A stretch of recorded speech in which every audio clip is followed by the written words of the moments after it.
अब चुनाव प्रचार में नहीं होगा बच्चों का इस्तेमाल। आइए सीधे आपको लिए चलते हैं न्यूज एक्सप्रेस वे पर, जहां देश से जुड़ी कुछ और जरूरी खबरें कर रही हैं आपका इंतजार।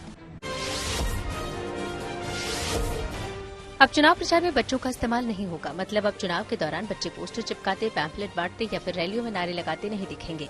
चुनाव आयोग ने चुनाव प्रचार में बच्चों के किसी भी रूप में इस्तेमाल पर रोक लगा दी है। लोकसभा चुनाव से पहले इलेक्शन कमीशन ने राजनीतिक दलों के लिए सख्त गाइडलाइन जारी की है, जिसमें कहा गया है कि चुनाव से जुड़ी किसी भी गतिविधि में बच्चों का इस्तेमाल नहीं होना चाहिए। साथ ही गाइडलाइन का पालन नहीं करने वालों पर बाल श्रम कानूनों के तहत सख्त कार्रवाई की भी बात कही गई है। चंडीगढ़ में चुनाव को लेकर सुप्रीम कोर्ट में सुनवाई हुई। सुनवाई के दौरान chief justice DY Chandrachud presiding officer का वो वायरल वीडियो देखकर भड़क गए, जिसमें कथित रूप से वो मतपत्रों पर कलम चला रहे थे। सीजेआई ने इस पर हैरानी जताते हुए इसे लोकतंत्र का मजाक बताया और इसका पूरा वीडियो कोर्ट में पेश करने को कहा।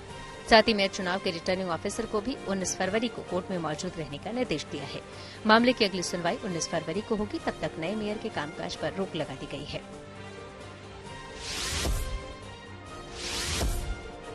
यूपी में योगी सरकार ने अब तक का सबसे बड़ा बजट पेश किया। इसमें इंफ्रास्ट्रक्चर डेवलपमेंट पर जोर दिया गया है। अयोध्या में एयरपोर्ट के विस्तार के लिए 150 करोड़, कानपुर मेट्रो के लिए 395 करोड़ और आगरा मेट्रो के लिए 346 करोड़ का बजट रखा गया है।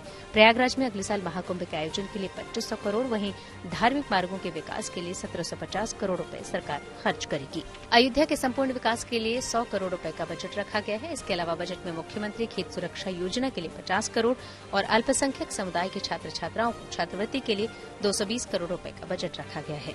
राज्य के वित्त मंत्री सुरेश खन्ना ने विधानसभा में बजट पेश किया। विभिन्न धर्मों के धर्मगुरु प्रधानमंत्री नरेंद्र मोदी और उपराष्ट्रपति जगदीप धनखड़ से मिलने संसद भवन पहुंचे। धर्मगुरुओं का कहना था कि वो दुनिया को ये संदेश देना चाहते हैं कि तमाम विविधताओं के बावजूद भारत एक है। इस मौके पर ऑल इंडिया इमाम ऑर्गेनाइजेशन के मुखिया इमाम उमेर अहमद इलियासी ने कहा कि पैगाम में मोहब्बत है, पैगाम देश है।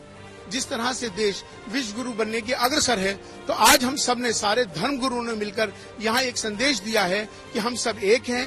हम इसी बदलते भारत की ये तस्वीर है। ये आज का भारत बदलता भारत, आज का भारत नवीन भारत, आज का भारत श्रेष्ठ भारत।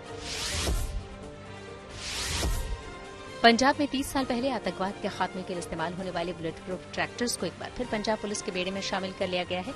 आतंकवाद और राज्य में गैंगस्टर्स के लगातार बढ़ती आपराधिक गतिविधियों पर रोकथाम के लिए करीब 3 दशक के बाद पंजाब में इन बुलेट प्रूफ ट्रैक्टर्स की वापसी हुई है।